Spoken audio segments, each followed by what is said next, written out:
Had a little listen to his podcast, huh? Dude, it's educational. And besides, I've been wanting to listen to this one. Welcome to Idling in the Impala, a podcast by and for lovers of supernatural and the fanfiction it inspires. Before we begin, just want to remind you to follow us wherever you listen so you don't miss any episodes or bonus content.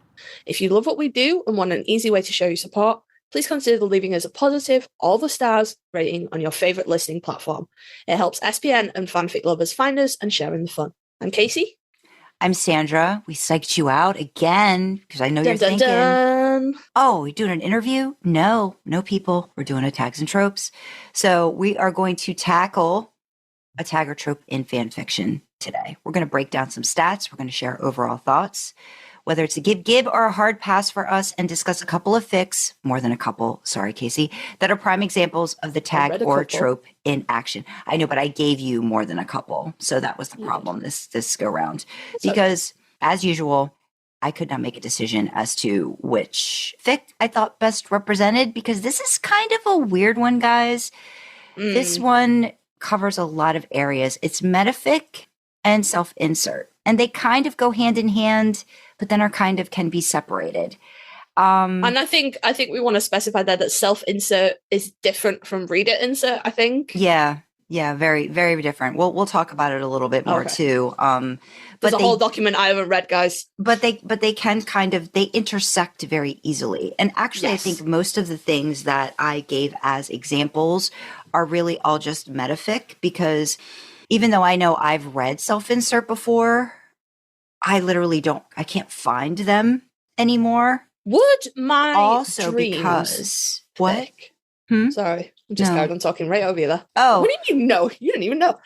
Would my dreams fic count in some way in this thing? Because I think that would be a real meta character and a fictional character colliding. That'd be meta. That'd be metafic. Yeah. That's why I said I think we've all written something like that falls into this situation. That we'll get to a little bit later. When I say we've all, I'm actually thinking of like you, me, and Dreamer, because we were like brainstorming a little bit beforehand, weeks ago. I don't even remember when this happened. It was came up during a Discord discussion because I'd asked about a couple different tags and tropes ideas, and this one came up, and we're like, okay, let's give it a shot.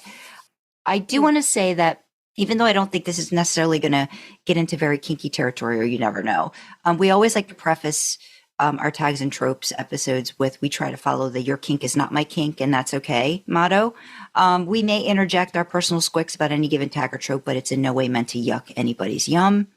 Go ahead. Actually, second disclaimer on that, it's worth bearing in mind that any actors discussed therein are real people, and we are discussing fictionalized versions of them. We are not making any illusions or statements about them, their sexuality, their family, anything like that. That's another crossover though, right? It blurs the line. So we're taking some information from the fan lore page on Metafic, and Metafic is a genre label often used to describe fanfic in which characters interact with the story's author or are otherwise aware that they are fictional characters.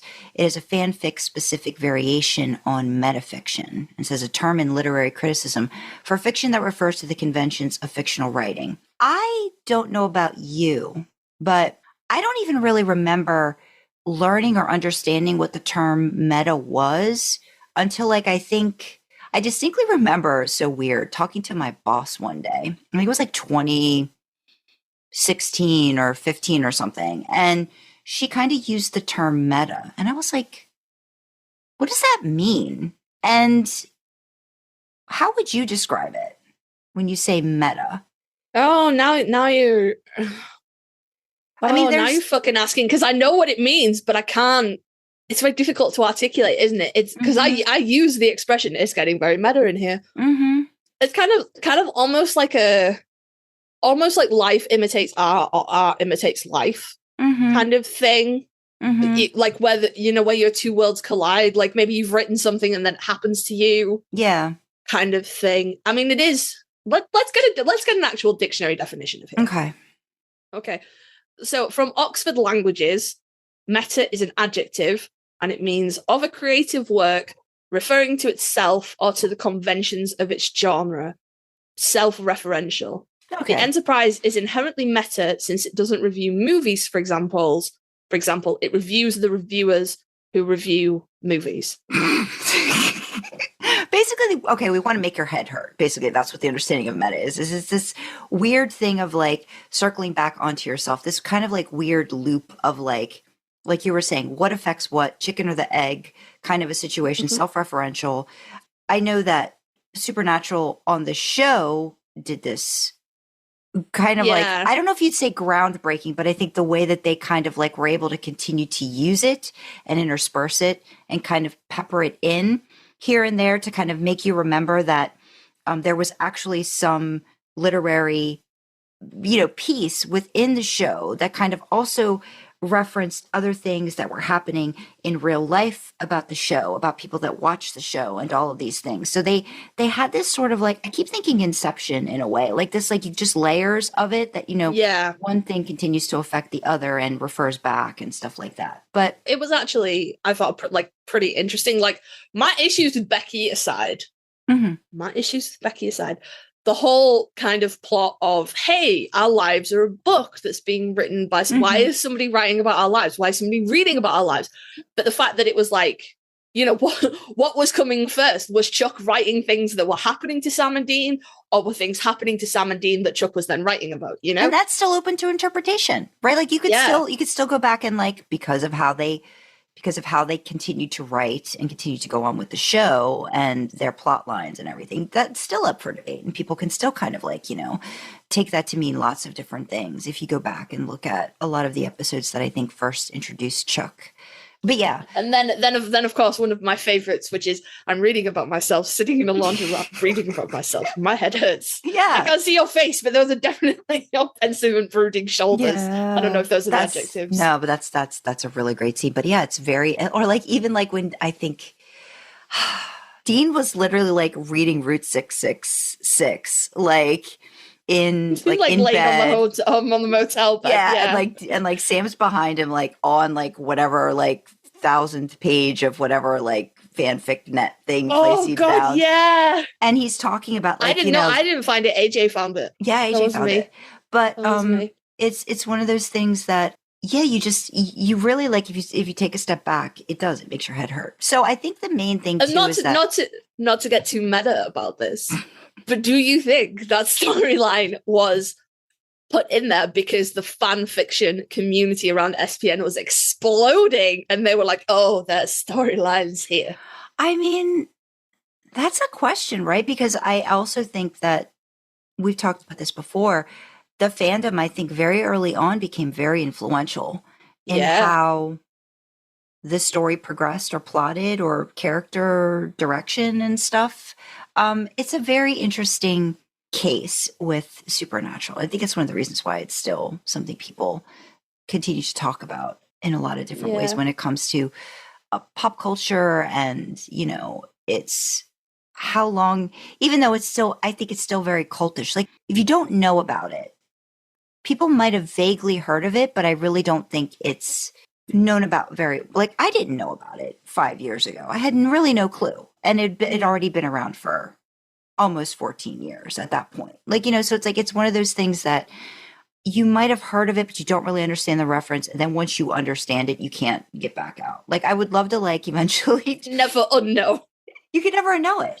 I feel bad for Sam and Dean because they are in the thick of all of it. But I'm sitting in a laundromat, reading about myself sitting in a laundromat. I mean, I think if you talk about it at basic level, a lot of times Metafic is just a parody, right? And like how fanlore is saying, like you're poking fun at fanfic cliches, or you're commenting on something that's happened in canon or the fandom. And but I think there's fun to be had there as well. Oh yeah, I know quite a lot of reader insert authors use the Carver Edlund books as a kind of info dump, not. Like that sounds really shitty, and I don't mean it like that. But within the context of their stories, they will use Sam or Dean gifting the love interest the books and going, "This is my last story." I'm thinking about that right now, and that's what it wasn't gifted, but that was a thing that happened in some sunny day. Yeah, and I think Dandelion Dreamer used it as well. Yeah. And there's, So you know, it makes it so meta in a weird way. Yeah. Yeah, it's weird, isn't it? It's oh man, this is a weird one. Yeah, but I've seen the boys be very, very defensive and very protective about people finding out about those books. But I've also seen them as used as a gift of trust and knowledge. And it's oh god, it's spiraling out of control. Jesus. Well, that's almost like that's the easiest way. I mean, they were calling it the Winchester Gospel, right? Anyway, and I think that if you need best reference material, I mean, Dreamer just did that in not with books like about supernatural, but like in Drag from Your Mouth, you know, just basically all the lore was given to Sam to kind of read to explain kind of a situation. So that's kind of a shortcut in a lot of ways too. But it also, I think it just explains the history behind it too, and that there's so much of it that, you know, somebody's taken the time to write this shit down, which I think explains the importance of the characters, because this has not happened with everyone. They don't get a gospel or books written about them willy-nilly for any reason. I don't think any of us would probably think we'd make a very good reading material for like books and books and series. You could be a delight, but I mean, we haven't had like the most action-packed. Are you all witnessing this brutal murder live? I haven't. Maybe you have. I have not. People would be snoring. It would be dull. It'd be a dull series to be dealing with. I don't know. It depends how much takes place inside versus outside my head. Because outside my head is very dull and boring. Inside my head, that's the boys have got a lot of stuff going on outside, like in their actual like quote unquote. I unfortunately do not possess a brother and a '67 Chevy Impala to travel the country and hunt monsters. Oh. I don't think my life would be any better if I did, but there would be reason to write a book about it. Oh. Yeah. So if we still haven't confused you enough, we're confused. Basically, you could take it as a couple different ways where like the meta's kind of taking place in like the real world, like quote unquote. Like this can happen in a lot of different ways. So like characters can be transported. Yeah, so characters are transported into a world, then they kind of see what it's like set in sort of like the other alternate universe situation. So my first kind of introduction to a lot of supernatural stuff wasn't necessarily on Tumblr. I think I'm trying to think of what came first. It might have been fanfiction.net. And I can't remember the name of it. I'd actually have to go see if I could still find my account and see if my history's still there. I don't even know. But I do remember one of the first ones I read was like a meta like an author self-insert. And I don't remember if it was like a reader or if it was actually like an original character name, but I literally, and this is when I didn't understand, like I was so new to this, I didn't get what was happening. Like I found the story and these two guys show up at the door and they're like FBI agents. And I was like, wait. So I was like, I wasn't getting what was actually happening. Like I wasn't seeing the meta of it right away. Like I was trying to piece it together. I was like, oh, that's Sam and Dean. And then like, here's what's happening kind of a situation. And then I was like full on in. So that like first introduction to it was like this author was putting themselves in, like they'd somehow, whether it was through amnesia or, you know, like that trope, just fall asleep, wake up in a new location, don't know where you are kind of a situation. And they're in Sam and Dean's universe. So that's like a very like, and then of course, like, I think one of the big tropes is, oh, we've got to find a way to get back to your world kind of a situation, you know, like that kind of a thing is happening in those fictions. So I think that was like my first kind of initiation to a lot of fanfic in general. So I think I read a few of those. And then of course, like, you know, I think I found Tumblr and like everything else just cascaded from there and went on. But do you ever recall reading anything before I like saddled you with meta homework that you felt like that you sought out, or did you kind of stumble upon, or no? Well, I mean, aside from the ones that my friends have written, no. No. Nothing's, I probably have read it. I've read some so like character bleed crossover kind of things, like J2 stuff. But again, I don't know how, you know, would you define that as meta? Is it character bleed? It's, oh god. Yeah. It's we're spiraling, guys, we're spiraling. But no, apart from like You've written a couple. Dreamer's written a whole verse about it. Mm-hmm. But apart from that, no. Okay. No. Yeah, so there's like the one I just mentioned, like that type. I think that could be called like an author fic. So kind of like the story's author kind of appears in the story and interacts with the canon characters, maybe, but that's a little broad. Like I'm thinking there's another one that I'll mention later where it's actually like the author is like in this like is part of like the creation of the source material. Basically, Chuck is one that I read from a while ago, and I'll mention that one too in case anybody's interested. And we'll put some links to some things that kind of like I found, we've talked about, or stuff that we know other people that, you know, we just interact with, or friends with, that we know they've created stuff that kind of encapsulates this very broad. Again, there's so much intersection with this that it's really crazy. There's also another variation is like a fandom AU where the canon characters are reimagined as fans involved in the fandom.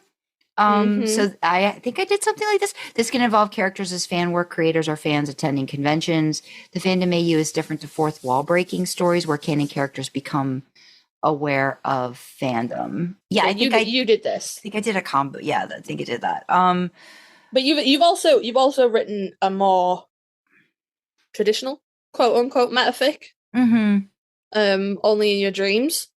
I would say would count as well. Sandra's done it all, guys. She's done it all.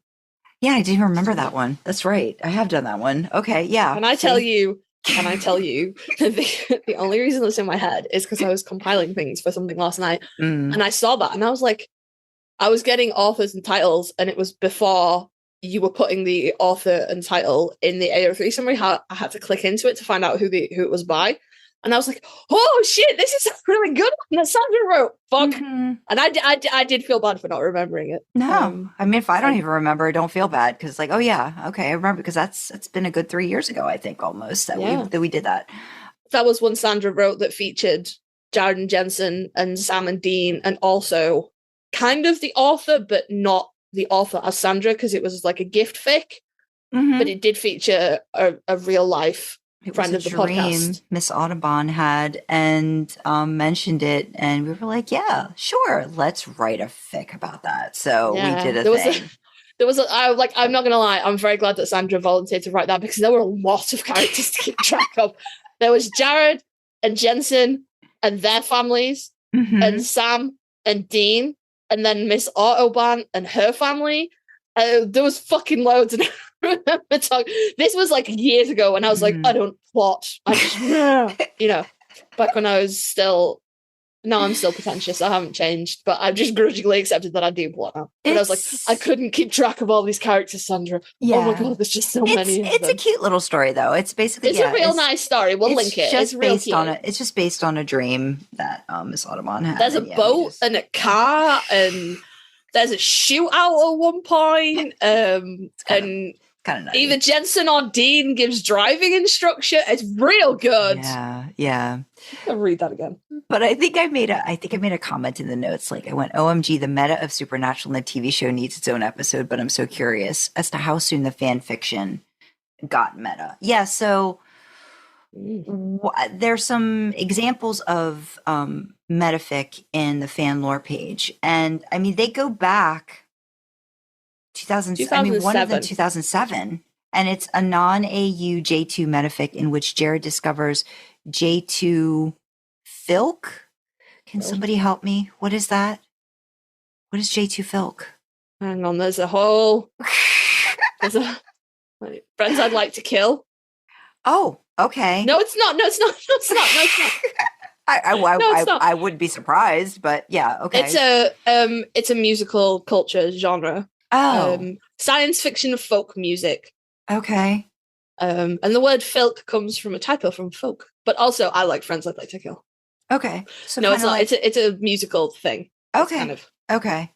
Yeah, and then so I'm seeing from 2007, and then there's there's one. Right, that one fucking really. We're gonna go through these in order. So there's it's Common Knowledge by Elucre. From 2007. Becky is Not Writing This Story by Grey Bard from 2010. Again, we'll link you to the fan lore page, which is where you can find origin story by Nom, which is 2011, and then this is my favorite. I wouldn't read it, but this is my fucking favorite. Live Free or Twy Hard by Poor Choices, which, if you remember, is the name of the Supernatural episode. It's getting meta up in here, guys. Especially cracktastic college AU. This thing's got it all. Romeo and Juliet through the lens of the Twilight fandom, in which Jensen Ackles' family are hardcore Team Edward, Bella/Edward shippers, while Jared Padalecki's are hardcore Team Jacob, Bella/Jacob shippers, complete with fandom wank, anonymeme, and fandom secret references, fandom RPGs, and extensive use of sock puppets, relatives not understanding the difference between internet and real life, and or / versus homosexuality, and fake pseudocide, which I think is... Well, hang on, I have to... Pseudocide. What is this now? We should really check these references out before we start to record, but then where would be the fun? No. It's fake death. It's like a suit. Okay. Pseudo. Yeah, like pseudo. Oh, so like a pseudonym. Pseudocide. Okay. Gotcha. Yeah. So yeah, it's a homonymic pun used primarily in fandom to mean a fake death. Okay. It can refer to the faked death of a sock puppet or of one's online persona. So many things. Every day is a new day to learn something in the fandom. I'll tell you. I'll tell you. And that's from 2010. And like I couldn't read that because of the Twilight connections, but does that not sound like a wild fucking ride? Do you like seriously strap in for that, bitch? I would. I reckon somebody read that and recap it to me. I want to know. Let me see if I can get a word count for that. Hang on. It's still live on LiveJournal, which is good. It's over 6,000 words. I thought that would be like an epic. Oh, those are probably like even better then, because it's probably just like pushing everything in to like, condense, like get all the points, hit all the points. I think what I'm going to do for this episode is I made a table, but the table is quite extensive. It's got 3 different, like I broke down stuff for meta. I broke down stuff for self-insert. I broke down stuff for metafiction because there's a couple of different stats and tags that kind of sort of related on AO3, but just for some basic info. So the number of fics with self-insert that I found, this is across, I think, all fandoms, is 22,570. Meta, 20,055. Metafiction, 3,459. So that's 46,084 out of over 13 million. Almost 14 million. It's on the right side of almost being 14 million. So that's literally about 1/3 of 1% total. So this is not like, I would say like a huge part, but it's still something that people do enjoy like dipping into. And I know for me, I think once it was mentioned in Discord, I was like, well, that is kind of, when you really start to pull the curtain back, I think some people maybe do get into that more than others in their writing. So I think I probably do enjoy that part of it. And I'm realizing how I have put that into a couple stories or tried. And I think that does have something to do with the reader insert. The line between reader insert and self-insert, I think can be, it's weird, right? It's difficult, isn't it? Because it's like how so many reader inserts start with these 2 handsome FBI agents knocked on your door. Like that's a gross over exaggeration, but like I've written reader inserts where my reader character falls into the supernatural world. So then it's like, is it like reader inserts? It overlaps a whole bunch of areas, which makes it quite difficult to categorize. Like I wouldn't say my reader inserts are self-inserts in that I'm into their world. It's kind of like my readers always existed in that they just didn't know about it. They're not coming from a different universe, but it's messy, Yeah, full disclosure, like My Some Sunny Day, that was definitely a selfish, just fully indulgent self-insert. But like would you consider COVID, but it was a self-insert of an original female character that I probably based a lot of things heavily on me. She's you.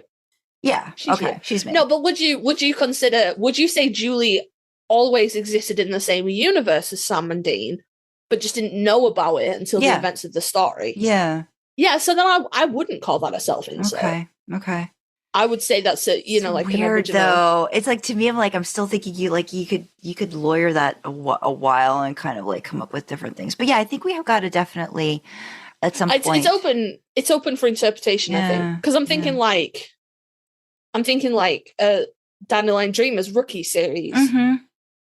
I feel like her Rookie was always in that world. She just didn't know what was out there. It's different to like the French Mistake. Different to like this is another universe. Like it's different. It's different. I would consider the French Mistake to be self-insert from the. You know, like obviously it's muddied because it's a TV show, but that's very distinctly like a meta. Yeah, that the characters meta. are being moved from their universe to another universe that's different. My goodness, guys, there's so much with this. But again, reading about myself in a laundromat, my head hurts. Yeah.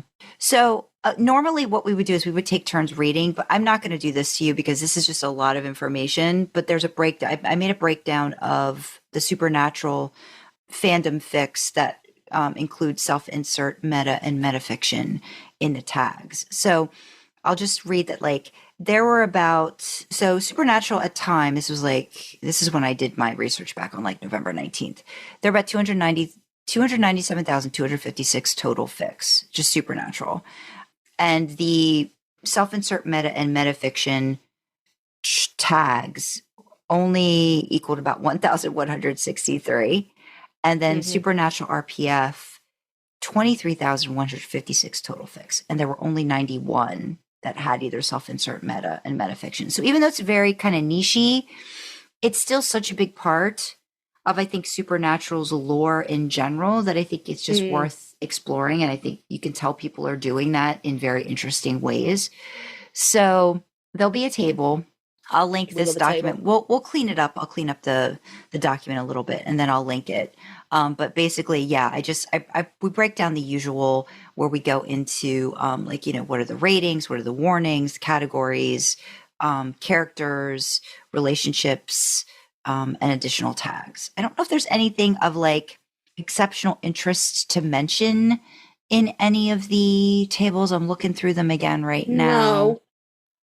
It's such a small sample size, you know, there's not, it's very varied. I will say it's very varied across the, there's no one sort of like rating that stands out above the others. Yeah.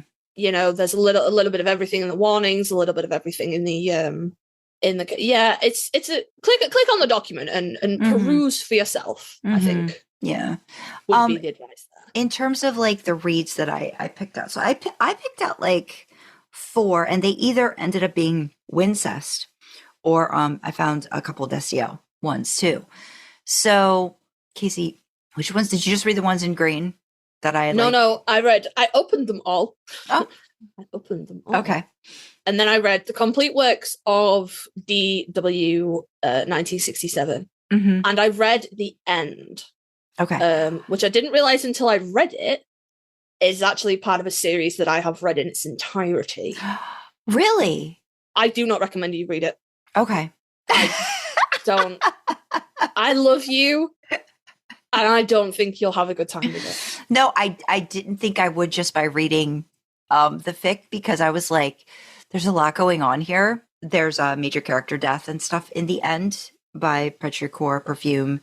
So... And that one I was confused. So it makes more sense that, you know, when I saw how many parts there were, but I did see like the hits. And so full disclosure, when I picked, I basically I went through AO3 and I looked for things that had a huge amount of hits and a huge amount of kudos. Cause I thought, okay, well, I feel like these would be good representation of metafiction, meta like stuff and all of that. So with The End by Petrichor Perfume, which I thought was great because you literally just wrote something that had that in it. And I was like, I felt like that would be interesting. But I literally was confused and now I feel better. Yeah, it is part of a series called Rainbow Marbles? Rainbow Marbles. Okay. Could you give me like I can. A summary of what that is? Okay. I can. It is basically Demon Dean takes Sam and Castiel as sex slaves, I guess. Okay. Pets, slaves, and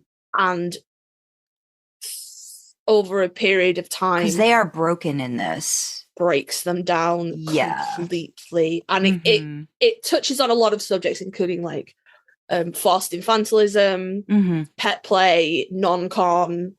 It's very, very dark. Very dark. And it's 113 works. And some of them are very, some of them are long, some of them are short, some of them are explicit, some of them are teen.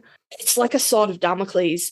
The ones that are nice, you're waiting for it to go wrong. And it's very, very dark. So for someone that's read that, what's the meta in that, in this, like, because it's tagged meta. So what's the meta in this particular, is it meta throughout the story, or is it really kind of just pulled out meta here?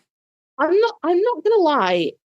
I was confused. When I realized what it was from, I was confused. And the only thing that I can think is the end is it is the final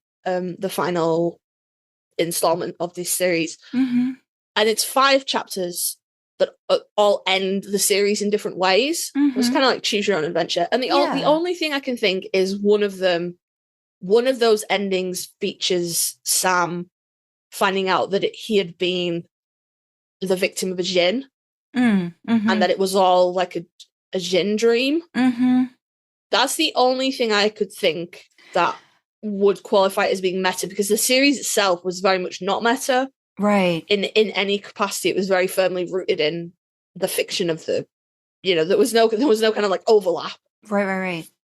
So that's the only thing I can think that it was like. I wonder too if it's because the author's literally like, because in my mind, if you're giving alternate endings, that's kind of like the author kind of like not inserting themselves, but being like, this is the creation process of it. Like like you were saying, choose your own adventure, because this definitely is what I think reminded me of, like, if you make this choice, this is what happens situation. Like, or if you just change one thing, which I think is kind of big in meta as well. Like, if you change one thing too, this is what happens. This is how it affects the other thing. And that becomes the author inserting themselves into a change or direction, kind of like how Chuck, I think towards the end of the series is made to be like, what is he influencing? What is he changing? That's then making the direction happen. So I was curious about that part of it too, because I really didn't quite see the meta in that. So now that you said you'd read it, I thought maybe I was missing something throughout the whole entire. Okay.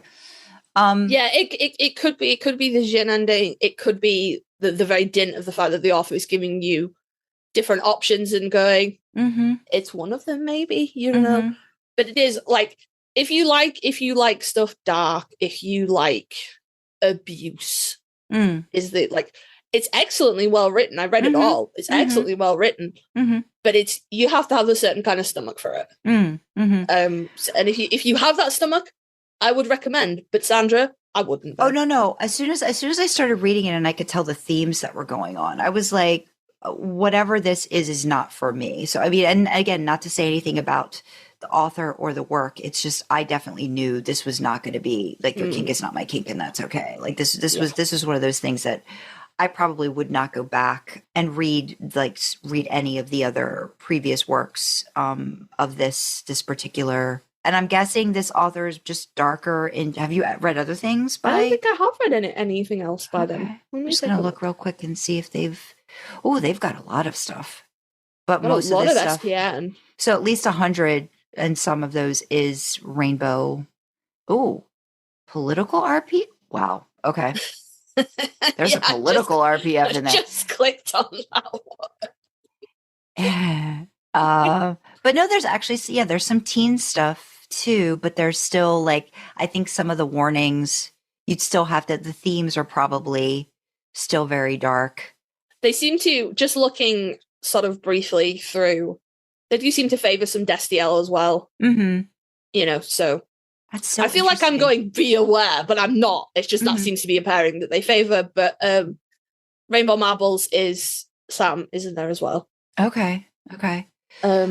So I think it's a good thing to have kind of pulled that one out first, because I think out of all of them, probably we both were like, I don't get the meta tag relation, but it could be an author thing. I think if we pull back the curtain kind of a situation, kind of like the Wizard of Oz, kind of a maybe kind of a situation.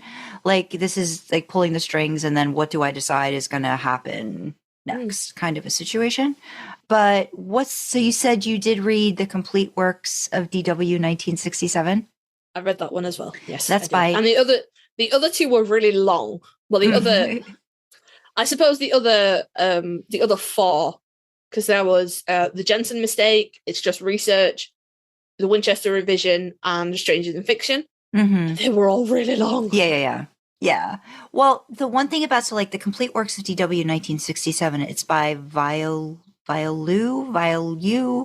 It's also part of a series. It's part 2 of Hazelnut Valley. And it says that it takes place before the epilogue of the main story. But it's actually a really it's cute because it's got, so in my mind, Castiel is an author in this. So it's not necessarily, it's alternate universe. The whole series is all meta because Cass is an author and Dean's a fan of Cass's writing, Cass's books. And then I haven't read the first installment.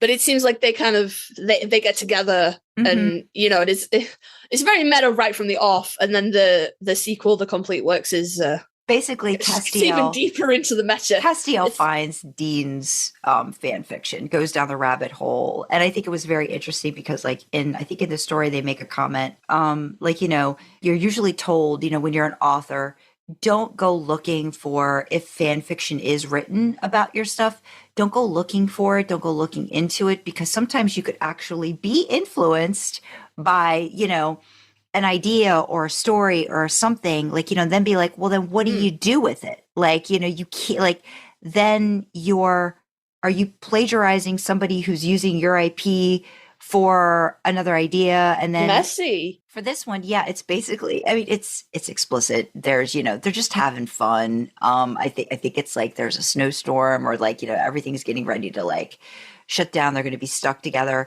But then they also talk about, I think Dean references in his fan fiction, Jody and Donna being, I think, a couple. So there's stuff happening. It was my understanding that Castiel, they are characters in Castiel's There books. you go. Mm-hmm. Yep. And so Dean was writing fanfic about, as we all do, what if they fuck though?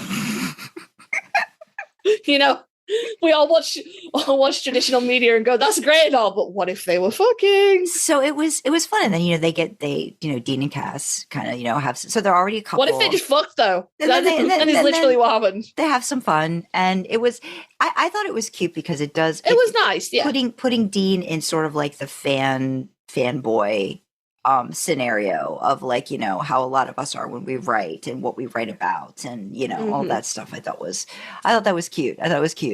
But actually that's reminded me. I'll have to see if I can dig it up. It was the Sam Reader insert I read recently where Sam's working on Supernatural and his girlfriend is a writer for the actual Supernatural show, but she writes fanfic on the side. And he comes home from work. It's always you come home from work. Find your wife writing porn on the sofa, which I would say is bullshit, but that is what I write porn. So some of us aren't lucky enough to have an office. Some of us have to write our porn out in the open. But yeah, he comes home and he's kind of trying to read over her shoulder, and she's like, "You said you wouldn't read my fanfic," and he steals the laptop and reads it, and he's like, "Oh no, it's really good, but Sam wouldn't do that. Sam would do this," and then they fuck. And it was really nice. I will have to see if I can dig that out. There are a lot like that, I'm sure. I've read a few like that are very again, it's just the meta of it all just becomes very, or also you get the the actor stuff where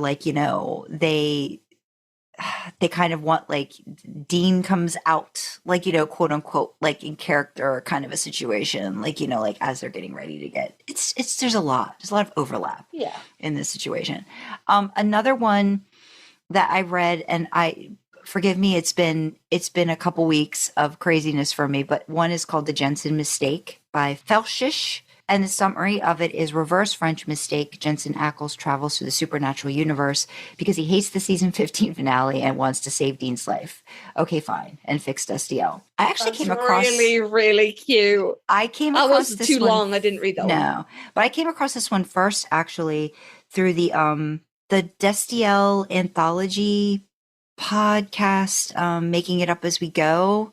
I remember hearing a little bit of this being read and thinking it was just adorable because it takes all of the parts of like French mistake kind of, but like it gives you that Jensen kind of like wanting to go back and fix what's happened to the, to the characters and kind of giving like Dean that like, no, we can go back and fix this, and he gets like, there's like emails from Eric Kripke. Like it's very, very, very Does he fix it in the end? He does fix it in the end. He does fix it in the end. But it's also very funny because like he wants to fix it for Dean and Cass, but like he wants nothing to do with like once they get together situation. Whatever you do after I leave is whatever you do after I leave. But let me fix it. Like let me try to fix it first. But it's cute too because it's that. Is Sam's wig addressed at any point? Please tell me something. It is. You've got to read it because it literally I'm gonna have to read it now. I think they literally make the Party City, like they make a Party City wig reference. Like you've got to read it. It's very cute. I think it's that thing like we always talk about, like, just in general, you want to fix things. And no matter what bent or avenue or lane you're in, like whatever your happy is you're happy. And it's nice to know that people just want to do that for their characters, and even the people that help create the characters. We've seen this in real life. I'm sorry. Jensen Ackles is one of the biggest fan people around for Dean Winchester, and he wanted to fix it. He literally created a show to try and fix it. He fixed it. Yeah. He fixed it. Well, he fixed it, I think, for his idea of fixing it. Everyone's headcanon is different, and that's the beauty of it. Yeah. So, I mean, and there's some great, like some of the tags in the Jensen mistake. Fuck canon. Texas man gets gently roasted. The word rebar is in this fic, but I promise you're safe with me. I saw the tags. Yeah. And I'm always a huge fan of this. Is like potential trigger warning, I guess. But I'm always a huge fan of seeing the tag, no beta, we die like Dean Winchester. I like that one. It's less sexist than no beta, we die like man. Yeah. But I don't like that one so much. But so I think that's good. Like that one's a really good example of like, sort of like the actor, like the RPF kind of like, not really RPF, but like the RPF meta aspect of like the situation. I think it kind of like bleeds into it and everything. The other one that I had, and this was an interesting one because it's an orphan account, but it's called It's Just Research. And this one's a Wincest one. And it is based like season series 4. It's got, so basically with this one, the reason I really liked this one was it treats Sam Winchester needing community, needing to find a place, not really fitting in anywhere, and he finds sort of like the fandom space, and he gets back into writing help my baby his own stuff, like when he reads this and he kind of like gets sort of like it brings up the Wincest shippers bring up a lot of the feelings he has, right? And he ends up taking a stab at writing something himself, and then he gets this community. He gets this, but then it's also like, I don't know if it's like, how would you call it? Sort of like a beware of like, if fandom or that kind of like takes over and you can't really pull out of that and get back into like the real life part of it, kind of a situation. But I think they do it in a very sweet and very thoughtful way. And you see that Dean's trying to figure out what's going on because, again, Sam's wrestling with all of these feelings and he doesn't know how to tell Dean, of course. So obviously he I just have a conversation, Sandra. Good Lord. But he does that thing where like, it's a really cute scene where like he writes something, posts it, shuts the laptop, doesn't think anything of it. It's like its first one. He's scared to death that he did it. He posted it. And then like he wakes up the next morning and it's like, 400 comments, 400, like, whatever. It kind of like, it blows up for him. And I love that for him. So I think it's a really sweet part of him, like trying to find himself and thinking he's found. But then, okay, this is where I'm sure this story isn't meant to be this meta, but I mean, we're doing an episode about metafics, babe. Right. It might be. But in this story, and I don't know, maybe in this story, Sam has created an account and then he deletes it. It's just research is written. I don't know who it's written by anymore. It's an orphan account. So, oh, right. I kind of was like, I don't know if that was intentional at some point, that was going to be the thing all along. Probably wasn't. But I thought it was very interesting that in the story where Sam writes fan fiction and then deletes his account, this story is basically, it's been orphaned by the author. So if anybody knows, and I'm just curious, I'm thinking of our fanfic historians, quote unquote, Jackie, where are you? If you know it's just research, maybe who might have written that before. We promise to keep it anonymous if the author wants it to be anonymous. Sandra just wants to know. I just want to know because I'm very, very curious. And I know sometimes you can go down rabbit holes enough where you can kind of connect the dots. But I was just curious about this one. But I think it's cute. Dean ends up again finding out about this. And again, sort of like enlightenment on his part as well. They come together in the end.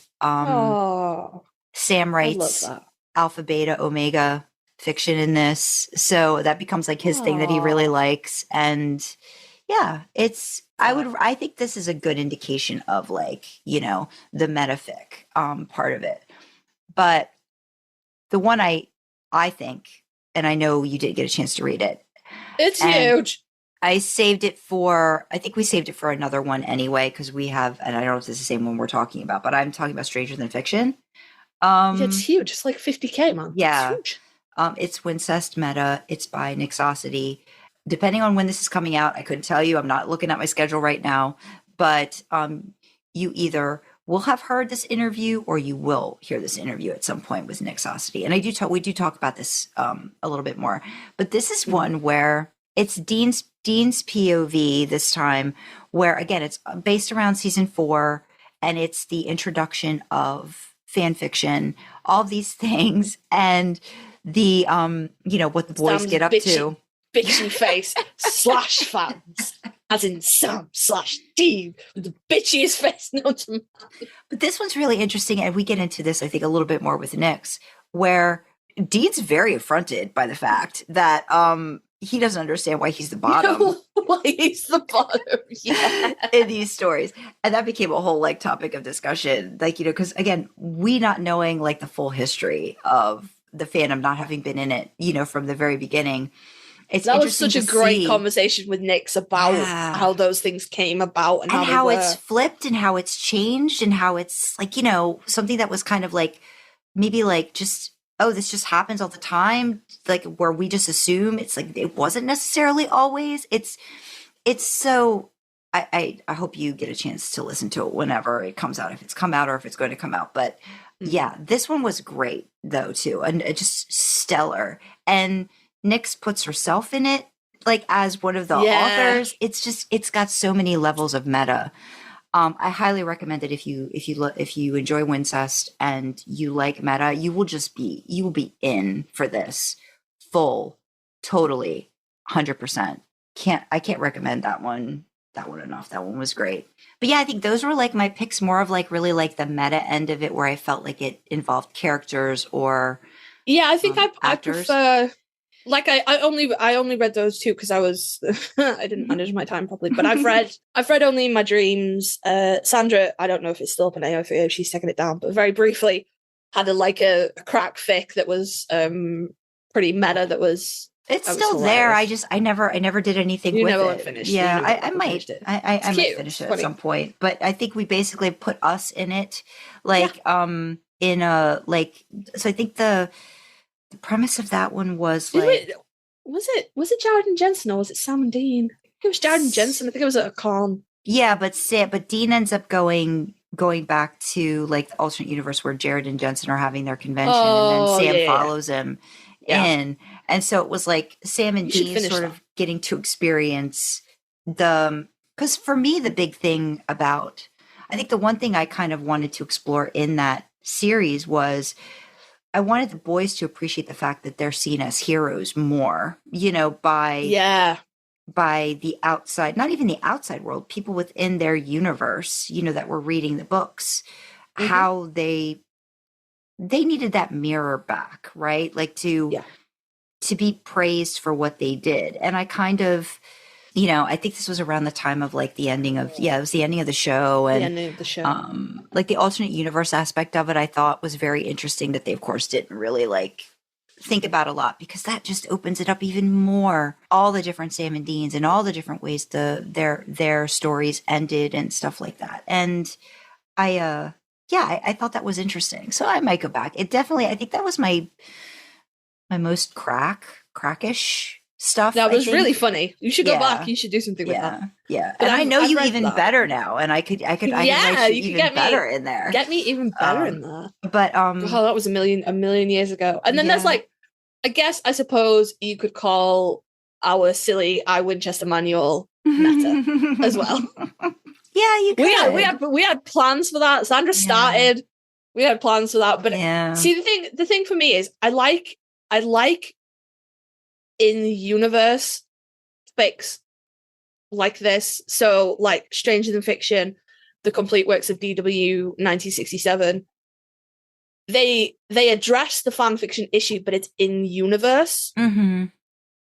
I struggle more when it comes to taking like real people, moving real people around. Mm-hmm. So Dreamer wrote a series called The Preset Verse, which is still in progress, but you can still read it. They all kind of stand. It's kind of, some of them stand alone, but there's like an ongoing thread. But you can read them. It's not like she hasn't left you on a cliffhanger.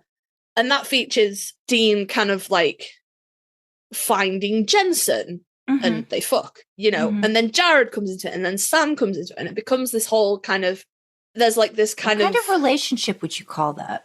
Well, Jared and Jensen are together, and Sam and Dean are together, and then they all kind of, then it becomes like a little polyamorous, I guess. It's a little club. So still having a nice time with each other. But it's like, because there's Jared and Jensen are acting on Supernatural, and Supernatural is happening to Sam and Dean. And I don't think Jared and Jensen don't know that the show is actually based on real, like it's telling a true story. And it's really good. Yeah. But those kind of, I don't, like when I read J2, I want to be able to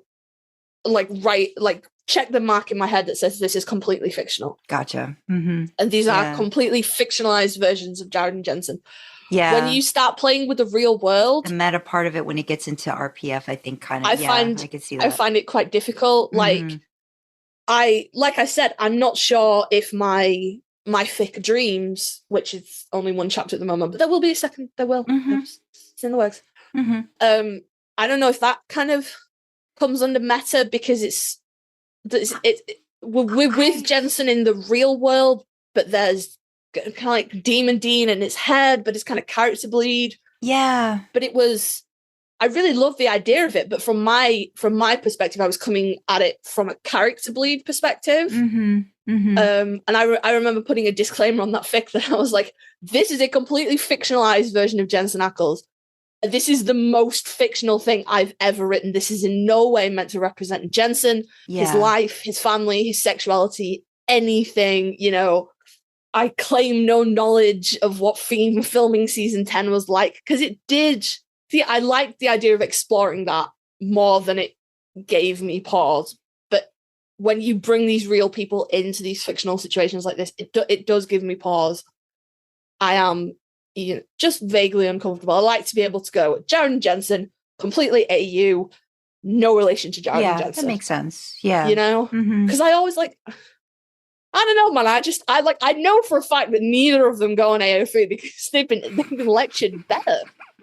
just always worry, like what if yours is the one that breaks containment and somebody emails it to them and then you're like, oh, but then you have to sell all your belongings to go to America, to go to a con, to buy a gold ticket. You might not even be let in though. They might end up like flagging you somehow, like just figuring it out. Be like, no, you can't come in. You're not allowed. You have to sell all your things to acquire a fake identity, to go to America, to go to a con, to get like a meet and greet or a gold panel or something, and you have to stand up and you have to go, hi.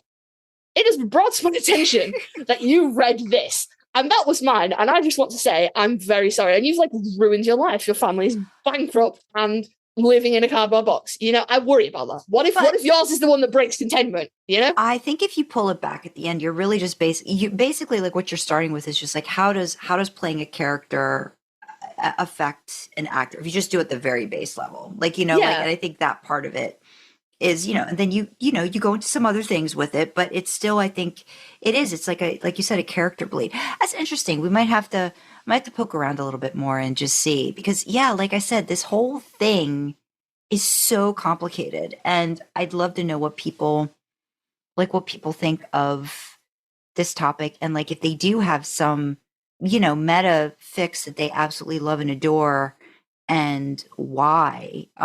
Because there's one other that I'll mention, and I will just flat out state the reason I found this was because it had Delaware in it, and that's what I was interested in. So, but then when I read it also is a very like there's a lot of like themes with Chuck in it. So it's called The Winchester Revision by Proxy Dialogue.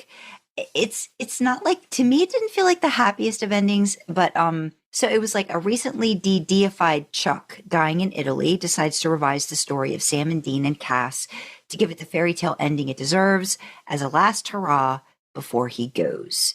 And he's basically writing Dean Winchester goes to the University of Delaware for physics and engineering, where a terrible twist of fate lands him in a feminism and literature class for one of his general electives. And it's taught by a blue-eyed professor named Castiel. Sam, meanwhile, is a boy genius who gets into college at 16 and really is going to be a lawyer this time as soon as he finishes his English degree at UDel, which you don't call it UDel here, you call it UD, and gets into Stanford. I just want to know, is this person from Delaware? Proxy Dialogue, if you're listening. Because I love that you went University of Delaware. Like, why? So that's kind of like what got me interested. Please, we have questions. I read the whole thing. And it's I swear to God, you can put Delaware in anything and Sandra will be like, Delaware! Yes. And read it. I was so excited when Dreamer made a Delaware reference. I was like, yay! She put Delaware in there just for me. I was like, you put Dean went to Delaware. I'm like, that was awesome. Thank you so much. So little Easter eggs and stuff like that. But yes, I love Delaware referenced. Usually it's just, if you want me to read something, please, Delaware. No, that's it in Delaware. She'll read it, and then she will send it back to you full of red pen of all the things you got wrong about Delaware. But you'll learn. You'll do better next time. But that was a good, like, a metafiction, I think, like an author fic. Like, you know what I mean? Like the author's like, the author's in it as he's writing it, as he's like, figuring stuff. So it's a very like layers of meta as well too. So I think if you're interested in it, again, we've got a lot of things to put links to. So we've got that one, Dreamer's preset. I think what we'll probably do is we'll link to this document. And I'll just clean up all of the fics. It up, make sure they have their own in this document. Links. Yeah. But so, yeah, I mean, I'm curious to hear what people think of this tag or trope. Like, do you love it? Do you hate it? Final, what do you think, Kasey? So, I mean, it seems like it's just not quite for you. Like, if you're talking like broad term. It's not like the whole RPF thing. I've talked about that before. Mm-hmm. But like, I don't mind reading the kind of like in-universe fandom interactions side of it, like Stranger Than Fiction, the complete works of DW 1967. Mm-hmm. But it always kind of leaves me going, why? In a world where you can do anything, why this? Which is what I think that's what ground me to a halt when we were doing I Win, because I couldn't think of anything that I needed a clone for that I couldn't make work in an AU somewhere. And but also, our catalog is very cute. You should go look. It's very nice. You should definitely check out the catalog. We are taking orders. Send our money to idlingintheimpala@gmail.com on PayPal. That'd be great. Or we can make that a crowd. We can make that a crowdfunding thing where like it's never going to come. Don't actually. Well, I mean, if you want to send us money to PayPal, that like we would be very, very grateful for any donations you wanted to make. Please don't expect a fucking clone at the other end of it because we don't have that technology. But I also get really bad secondhand embarrassment.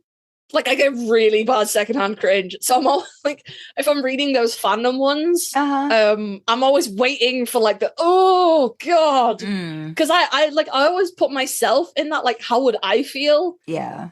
Well, we've discussed in fucking depth how I would feel if the people that I write my fics about, like even the actors, were to find something that had a bankrupt my family, fly to America, like it's a whole thing. Yeah. So I'm always kind of like waiting for that. So it's not.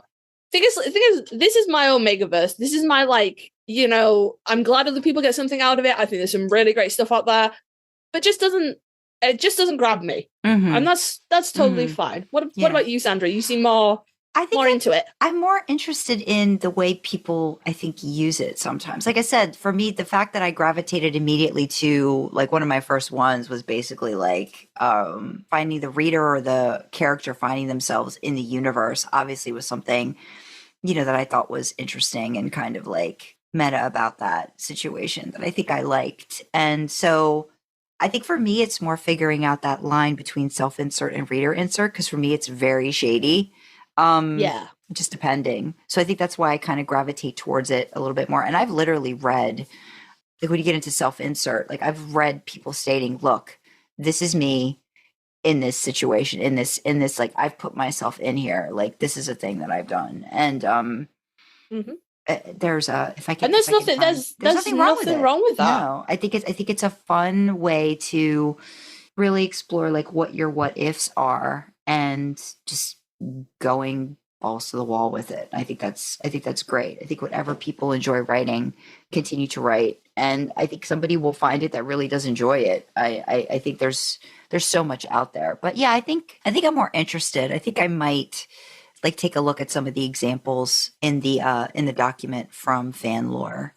And maybe not the Twihard one, but if it's not that long, I might. Come on, it's 6,000 words. I might. You know what? It's 6,000 words. I might suck it up and read it. I thought it was going to be like tens of thousands of words, and I was going to have to really get into my Twilight trauma. But if it's just 6K, you know what? Fucking, I might read it. I've got some time off over Christmas. I might take a look at it. Yeah, so we'll give you an update whether or not that actually happens if we end up reading those things. But yeah, I think just like maybe final thoughts on it is just what do listeners think? What do you like about it? What do you not like about it? Is there a specific type of meta you kind of go for out of all the ones we've talked about? Like what gets you interested? What are you like, oh wow, this is a total thing that I'd want to read more about. But if you have any ideas about the next Tags and Tropes, you should let us know. Where can they let us know, Sandra? So they can let us know by emailing us at idlingintheimpala@gmail.com. They can comment on Spotify in the Q&A section. They can leave a YouTube comment. Join our Discord and chat with fellow idlers and us in real time. Check out our merch store, which is another fun way to show your support. You can find details for everything on our website. That's idlingintheimpala.com. Want to fuel our supernatural road trip? Consider joining us on Ko-fi for as little as $1 a month. We have perks to go along with different membership tiers and would love to have you along for the ride. Don't forget, though, you can always support us for free by liking, commenting, subscribing on YouTube, and following, rating, sharing on audio platforms. Engagement like that really helps us with the algorithms. All hail their benevolence. As always, we have the causes that we support in the description. So for me, you have LGBTQ plus talking charities. From Sandra, you have mental health charities, and the main causes we are highlighting, championing, spotlighting, as always, are World Central Kitchen and Doctors Without Borders. If you want to know more about these causes, why we're supporting them, what they mean to us, check out idlingintheimpala.com. There's a page there called Causes Cause with all the details. So with that, we will say thank you for joining us in the back seat, and we will see you next time, guys. Bye-bye. Bye.